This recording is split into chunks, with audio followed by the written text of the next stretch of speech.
Breaking news చూస్తున్నాం.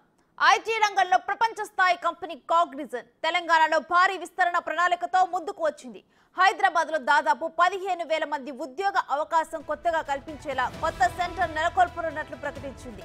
21,000 మంది ఉద్యోగులు ఉండేలా 10 లక్షల చదరపు అడుగుల స్థలంలో ఈ సెంటర్ను ఏర్పాటు చేయబోతున్నారు.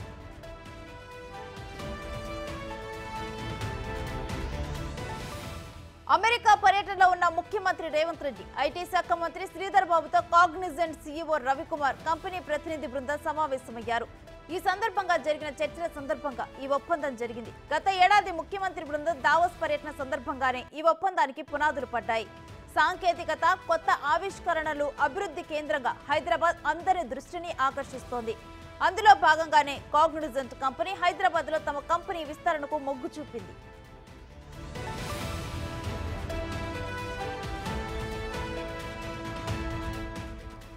ఐటీ రంగానికి మరింత అనుకూలమైన వాతావరణం కల్పించేందుకు తమ ప్రభుత్వం కృత నిశ్చయంతో ఉందని ముఖ్యమంత్రి రేవంత్ రెడ్డి ఈ సందర్భంగా తెలిపారు.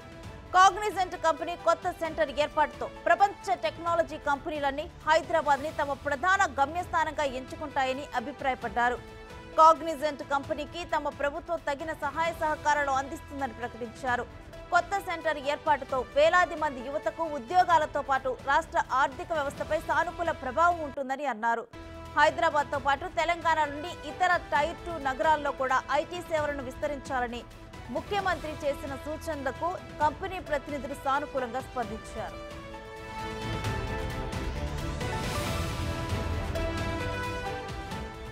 టెక్నాలజీ ఇన్నోవేషన్ హబ్ గా సత్తా చాటుకుంటున్న హైదరాబాద్ లో తమ కంపెనీ విస్తరించడం సంతోషంగా ఉందని కాగ్నిజెంట్ సీఈఓ ఎస్ రవికుమార్ అన్నారు.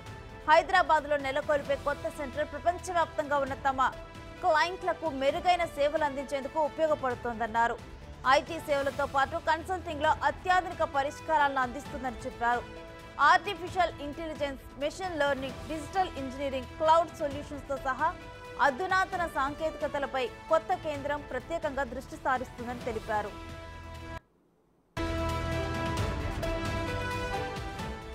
ఇప్పటికే ప్రముఖ టెక్ కంపెనీలన్నీ హైదరాబాద్ వైపు చూస్తున్నాయని, ఇక్కడ కొత్త కేంద్రాన్ని స్థాపించాలనే కాగ్నిజెంట్ నిర్ణయం హైదరాబాద్ వృద్ధికి దోహదపడుతుందని ఐటీ శాఖ మంత్రి శ్రీధర్ బాబు అభిప్రాయపడ్డారు.